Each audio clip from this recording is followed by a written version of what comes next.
कपिल जी, मैं आपको धन्यवाद देता हूं और ये फिल्म बनाने के लिए, ये वेब सीरीज बनाने के लिए बहुत बहुत धन्यवाद। कहां का सत्यमेव जयते, कहां का सत्यमेव जयते, कहां का सत्यमेव जयते। सुप्रीम कोर्ट के जजेस, हाई कोर्ट के जजेस जरूर इसको देखें और आत्मचिंतन करें कि भारत की न्याय प्रणाली कहां पहुंच गई है। भारत में टोटल 5 करोड़ केसेस तो वो हैं जो district court, high court, supreme court में है। इसका मतलब 5 करोड़ परिवार न्याय की आशा में बैठा हुआ है। ऑन एन एवरेज एक परिवार में 6 आदमी रख लीजिए, तो यानी 30 करोड़ लोग न्याय की आस लगाए बैठे हुए हैं। 30 करोड़ का मतलब एक अमेरिका, 30 करोड़ का मतलब 15 ऑस्ट्रेलिया, 30 करोड़ का मतलब 7 कनाडा, 30 करोड़ का मतलब 1.5 ब्राजील। इतने लोग भारत में न्याय की आस में बैठे हुए हैं। और ये 5 करोड़ केस तो वो हैं जो district court, high court, supreme court में है। इसके पैरेलल हमारे देश में एक और जुडिशियल सिस्टम है, उसको कहते हैं तहसीलदार, एसडीएम, एडीएम, डीएम, कमिश्नर, जहां पे चकबंदी के मुकदमे चलते हैं। वो इस 5 करोड़ में काउंटेड नहीं है। जो तहसीलदार के यहां मुकदमा होता है, एसडीएम के यहां मुकदमा होता है, एडीएम के यहां होता है, डीएम के यहां होता है, चकबंदी अधिकारी जिसको सीओ कहते हैं, डीडीसी कहते हैं, एसओसी कहते हैं, वो इसके पैरेलल में है और 5 करोड़ मुकदमे वहां पे भी चल रहे हैं। इसका मैं लाइव एग्जांपल देना चाहूंगा भारत की ब्लैक जस्टिस सिस्टम का। 1985 में जौनपुर में एक 10 बीघे जमीन का मुकदमा शुरू हुआ था। अभी वो सबसे नीचे पायदान पे है, जिसको कहते हैं चकबंदी अधिकारी। 1985 में मुकदमा शुरू हुआ, 2023 आ गया, लगभग 37 साल बीत चुके। 37 साल में यह नहीं तय हो पाया कि असली विल कौन सी है। 2 लोगों ने क्लेम किया, वो कह रहे हैं मुझे विल मिली है, वो कह रहे हैं मुझे विल मिली है। 37 साल में यह नहीं डिसाइड हो पाया असली विल किसकी है। अगर मान लीजिए आज डिसाइड हो जाए तो सीओ के बाद एसओसी, एसओसी के बाद डीडीसी, डीडीसी के बाद हाई कोर्ट, हाई कोर्ट के बाद सुप्रीम कोर्ट, यानी अभी 35 साल और लगेगा, 70 साल लगेगा। सेकंड जनरेशन मुकदमा लड़ रही है, ऑलरेडी सेकंड जनरेशन मुकदमा लड़ रही है और इसी स्पीड से काम हुआ तो मुझे लगता है थर्ड जनरेशन आके मुकदमा जाके तब जाके सुप्रीम कोर्ट पहुंचेगा। दूसरा एग्जांपल, एक ग्लेरिंग एग्जांपल आपको देता हूं। 1971 के वॉर में पाकिस्तान में बम फेंकने वाले, पाकिस्तान के फौजियों के बहुत सारे बैंकर तोड़ने वाले एक कर्नल कबोत्रा है, पंचकुला में रहते हैं। दुश्मनों को उन्होंने दांत तोड़ दिए। आज 2000 से उनके मकान पे किसी ने कब्जा किया हुआ है। 2023 आ चुका है, 23 साल में वो अपने मकान को नहीं छुड़ा पाए। अभी मामला पंचकुला की डिस्ट्रिक्ट कोर्ट में है, उसके बाद चंडीगढ़ हाई कोर्ट जाएगा, फिर सुप्रीम कोर्ट जाएगा। तो 23 साल में वो सबसे नीचे पायदान पे है। वास्तविकता यह है, अंग्रेज चले गए, अंग्रेजी कानून यहीं छोड़ गए, अंग्रेजी व्यवस्था यहीं छोड़ गए। यह व्यवस्था भारत में न्याय देने के लिए नहीं बनी थी। यह जो न्यायिक जुडिशियल सिस्टम था भारत में जो बनाया गया, वो केवल और केवल भारत को लूटने बांटने के लिए बनाया गया था। क्योंकि कानून वही चल रहा है, जुडिशियल सिस्टम वही चल रहा है, इवन हमारा ड्रेस भी वही चल रहा है। अंग्रेज काले कपड़े पहनते थे, हम भी काले कपड़े पहनते हैं। अंग्रेज जून के महीने में उनको गर्मी लगती थी तो 1 महीने छुट्टी करके इंग्लैंड चले जाते थे। आज भी हमारा हाई कोर्ट, सुप्रीम कोर्ट पूरे मई जून बंद रहता है। अंग्रेजों को क्रिसमस के टाइम में दिसंबर में छुट्टी मनाना जाना होता था, 1 महीने छुट्टी कर चले जाते थे। आज भी हमारी हाई कोर्ट, सुप्रीम कोर्ट दिसंबर में, क्रिसमस के टाइम में 15 दिन 20 दिन बंद हो जाती है। तो सोच वही है, किताबें वही है, व्यवस्था वही है, कानून वही है, तो स्वाभाविक सी बात है जस्टिस होगा कहां से? जस्टिस कैसे होगा? हम 2023 में 1860 का इंडियन पिनल कोड लेके घूम रहे, 1861 का पुलिस एक्ट लेके घूम रहे, गवाहों के बयान 1872 के कानून से हो रहे। हमने सब कुछ वर्ल्ड क्लास कर लिया, लेकिन अपने जस्टिस सिस्टम को कंपेयर करने की कोशिश ही नहीं किया। जितने में एक एयरपोर्ट बनता है, एक एयरपोर्ट बनाने में 25,000 करोड़ की लागत आती है। अगर हमारी सरकारों ने एक एयरपोर्ट की कीमत जुडिशियल सिस्टम पे खर्च कर दिया होता तो हमारी न्यायिक व्यवस्था अच्छी हो गई होती। आज घटिया, चूंकि अकाउंटेबिलिटी नहीं है, जुडिशियल सिस्टम में कोई अकाउंटेबिलिटी नहीं है। किसी के साथ न्याय हो जाए, अन्याय हो जाए, कोई फर्क नहीं पड़ता। निर्दोष को जेल हो जाए, जज की कोई अकाउंटेबिलिटी नहीं। दोषी को बेल हो जाए, जज की कोई अकाउंटेबिलिटी नहीं। लाख लोग जेल में सड़ रहे हैं, लाखों धोखेबाज भ्रष्टाचारी बाहर घूम रहे हैं, मूल कारण है ब्लैक जस्टिस सिस्टम। आपने बहुत अच्छा आपने इस पे वेब सीरीज बनाया है, और इस देश में world class airport, world class highway, world class shopping mall, सब कुछ वर्ल्ड क्लास बना लिया। इनफैक्ट अपना मोबाइल का डेटा सुरक्षित रखने के लिए हमारे सांसद, विधायक, जज आईफोन भी यूज करते हैं। अमेरिका का आईफोन यूज करते हैं हमारा डेटा सुरक्षित हो जाए, लेकिन भारत सुरक्षित हो जाए उसके लिए यह नहीं देखते कि जापान में कौन सा कानून है, अमेरिका में कौन सा कानून है, सिंगापुर में क्या अच्छा चल रहा है। कनाडा में रेंट का मामला एक डेट में खत्म होता है। सिंगापुर में अभी कुछ दिन पहले एक व्यक्ति के पास 900 ग्राम गांजा पाया गया, उसको फांसी हुई है। दोबारा वहां ड्रग स्मगलिंग होगी क्या? तो भारत में चाहे वो ड्रग स्मगलिंग है, माफिया राज है, ह्यूमन ट्रैफिकिंग है, इन सब के लिए हमारा जस्टिस सिस्टम जिम्मेदार है।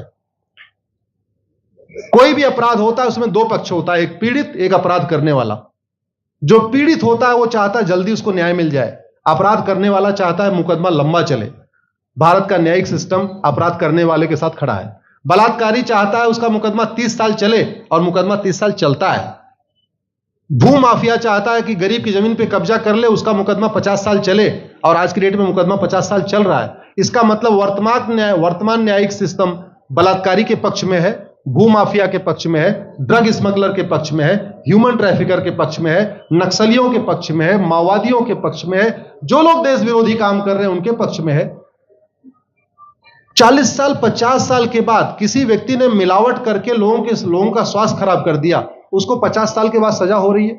इस बीच उसने कम से कम पता नहीं कितने लोगों का और भी कर दिया। तो ये जो जस्टिस सिस्टम होता है दवा की तरीके काम करता है।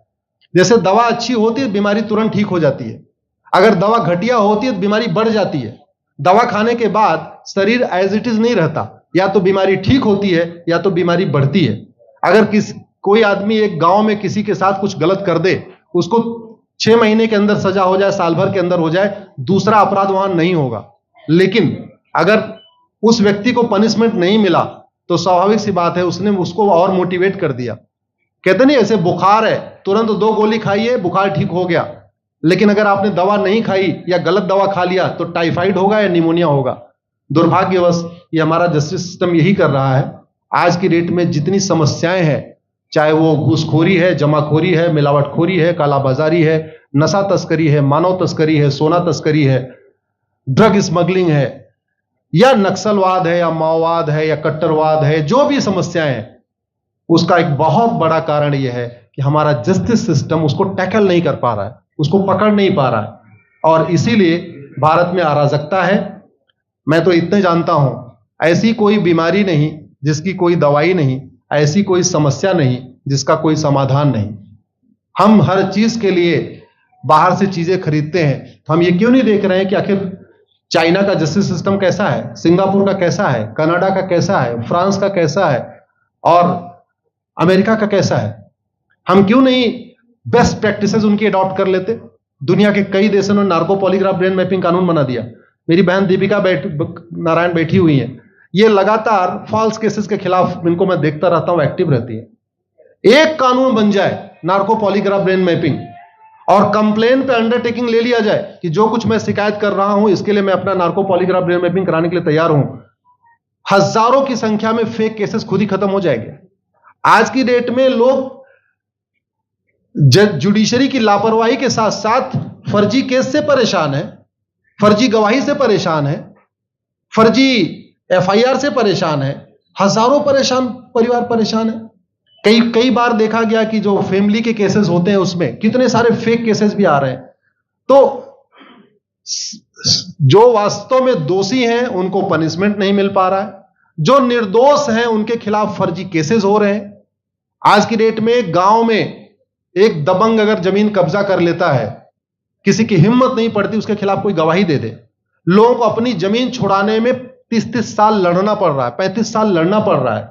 अगर 30 साल 35 साल के बाद कक्कड़ जी उसको अपनी जमीन मिल भी गई तो उसके साथ न्याय कहां हुआ? 35 साल में उसका टाइम बर्बाद हो गया, 35 साल में उसका पैसा बर्बाद हो गया, 35 साल वो मेंटल ट्रॉमा में रहा, 35 साल उसने तारीख पे तारीख झेली है। और मैं तो डिस्ट्रिक्ट कोर्ट में कई बार जाके देखा, ऐसे परिवारों को देखता हूं जिनके पास बस से आने के लिए पैसा नहीं है, साइकिल से आते हैं। ऐसे परिवारों को देखता हूं जो चाय नहीं पी सकते अपने पैसे से, बेचारे घर से रोटी बांध के और अचार लेके आते हैं, लेकिन वहां मजबूरी में वकील को पैसा देते हैं। तो हमारी कोर्ट कचहरी वास्तव में दलाली का अड्डा बन गया है। हमारी कोर्ट कचहरी भ्रष्टाचार का अड्डा बन गया है। और मैं दुख के साथ कहना चाहूंगा, अदालतों में न्याय हो नहीं रहा है, बल्कि न्याय बिक रहा है। जिनके पास पैसा है, वो उन्होंने कितना बड़ा क्राइम किया हो, मर्डर किया हो, रेप किया हो, उनको जमानत हो रही है। और जिनके पास नहीं है, वो बेचारे जेल में सड़ रहे हैं। कई बार तो देखा गया, मैंने मेरे मर्डर किया एक्स अनंत सिंह ने, लेकिन एक्स अनंत सिंह बाहुबली थे, उन्होंने थानेदार को 20 लाख रुपए दिया, वो वाई अनंत सिंह को लेकर जेल में डाल दिया। नाम वही है। अब उसके बाद क्या हुआ, 20 साल मुकदमा चला और फिर सबूत के अभाव में छूट गया। तो जिसने मर्डर किया वो तो कभी जेल गया ही नहीं। एक निर्दोष जेल गया, 10-20 साल के बाद उसने अपना जमीन बेचा, सब कुछ किया, मां बाप सब कुछ तबाह हो गए, फिर वो सबूत के अभाव में छूट रहा है। तो सबूत के अभाव में अगर 20 साल के बाद छूट भी गया हो, उसका 20 साल कौन लौटाएगा? उसके 20 साल के लिए कौन जिम्मेदार है? उसके 20 साल जो बर्बाद हुआ, उसके लिए संविधान की शपथ लेने वाले जिम्मेदार हैं। संविधान के प्रियम्बल में लिखा है, हम आपको जस्टिस देंगे, हम आपको न्याय देंगे। न्याय देने की जिम्मेदारी किसकी? जिन्होंने शपथ लिया। शपथ कौन लेते हैं? जजेस लेते हैं, सांसद, विधायक, मंत्री लेते हैं। तो आज की डेट में अगर लोगों को न्याय नहीं मिल रहा है, तो इसके लिए वही जिम्मेदार हैं जो संविधान की शपथ लेते हैं। संविधान की शपथ लेने वालों को वेतन, भत्ता, गाड़ी, बंगला इसीलिए मिलता है कि लोगों को न्याय मिल सके, फास्ट जस्टिस मिले, कंप्लीट जस्टिस मिले। अनफॉर्चुनेटली कंप्लीट जस्टिस मिलने में तो 50-60 साल लग जाता है, फास्ट जस्टिस तो सपना हो गया है। इसलिए आज आपने जो ये वेब सीरीज बनाई है, मैं आपको धन्यवाद देता हूं। एक ऐसे विषय पे जिस पे कोई टच नहीं करता, लेकिन जिससे करोड़ों लोग पीड़ित हैं। मैंने कहा ना, 5 करोड़ लोग सीधे district court, high court, supreme court के केसेस से पीड़ित हैं, और 5 करोड़ मुकदमे एसओसी, डीडीसी, तहसीलदार के यहां चल रहा है। तो अगर 5 करोड़ से 30 करोड़ लोग इधर पीड़ित हैं, तो उधर भी पीड़ित है। वास्तव में बहुत बड़ी संख्या भारत में इसी से पीड़ित है। और अपराध, भ्रष्टाचार और जितनी भी अराजकता चल रही है, उसका मूल कारण भी यही है। जस्टिस सिस्टम अच्छा हो जाए, कानून सख्त हो जाए, कानून का खौफ पैदा हो जाए, न्यायपालिका का खौफ पैदा हो जाए, और ये थाने जो दलाली के अड्डे बन गए हैं, तहसील जो दलाली का अड्डा बन गया है, डिस्ट्रिक्ट कोर्ट जो कमीशन खोरी का अड्डा बन गया है, अगर इस पे कंट्रोल हो जाए तो वास्तव में भारत में फिर से राम राज्य आ सकता है। अगर जुडिशियल सिस्टम अच्छा हो जाए, तो जो राम राज्य की कल्पना है, धर्म की जय हो, अधर्म का नाश हो, प्राणियों में सद्भावना हो, विश्व का कल्याण हो, मुझे लगता है उसको फिर से जीवित किया सकता है। आपने मुझे बुलाया कपिल जी, मैं आपको धन्यवाद देता हूं। और ये फिल्म बनाने के लिए, ये वेब सीरीज बनाने के लिए बहुत बहुत धन्यवाद देता रहता हूं। दीपिका जी लड़ती रहती हैं, इनको देखता रहता हूं। बहन नेहा जी आई हैं, ये अपने गानों से मुझे लगता है बहुत अच्छा आप लिखती हैं। और इसी तरीके से कड़वा सच आप लिखते रहिए, कड़वा सच गाते रहिए। लोग आज की डेट में, यंग जनरेशन कड़वा सच सुनना चाहती है। मीठे झूठ ने इस देश में शुगर, डायबिटीज पैदा कर दिया। भारत केवल लोग डायबिटीज से नहीं पीड़ित हैं, बल्कि हमारी व्यवस्था को डायबिटीज हो चुका है। और उस डायबिटीज को दूर करने के लिए नेहा राठौर जैसी बहनें जो सही बात कह रही हैं, दीपिका जी सही बात कह रही हैं, आप लोग जो है बहुत अच्छा काम कर रहे हैं। और आपने, कक्कड़ साहब, आपने बनाया वेब सीरीज, आपको विशेष आभार, धन्यवाद देता हूं। यही निवेदन करता हूं, इस वेब सीरीज को ज्यादा से ज्यादा देखें। और खास तौर पे अगर आपके जानने वाले कोई जज हैं, कोई आईएएस हैं, कोई आईपीएस हैं, मंत्री, सांसद, विधायक हैं, उनको भी एक बार फोन करके, व्हाट्सएप करके एक बार कहिए कि वो भी इसको जरूर देखें। क्योंकि अल्टीमेटली न्यायिक व्यवस्था बदलने की जिम्मेदारी उन्हीं की है जिनको वेतन, भत्ता, गाड़ी, बंगला, free air ticket, free rail ticket और वीआईपी व्यवस्था मिलती है। ये व्यवस्था उन्हीं को बदलनी है। जय हिंद, धन्यवाद।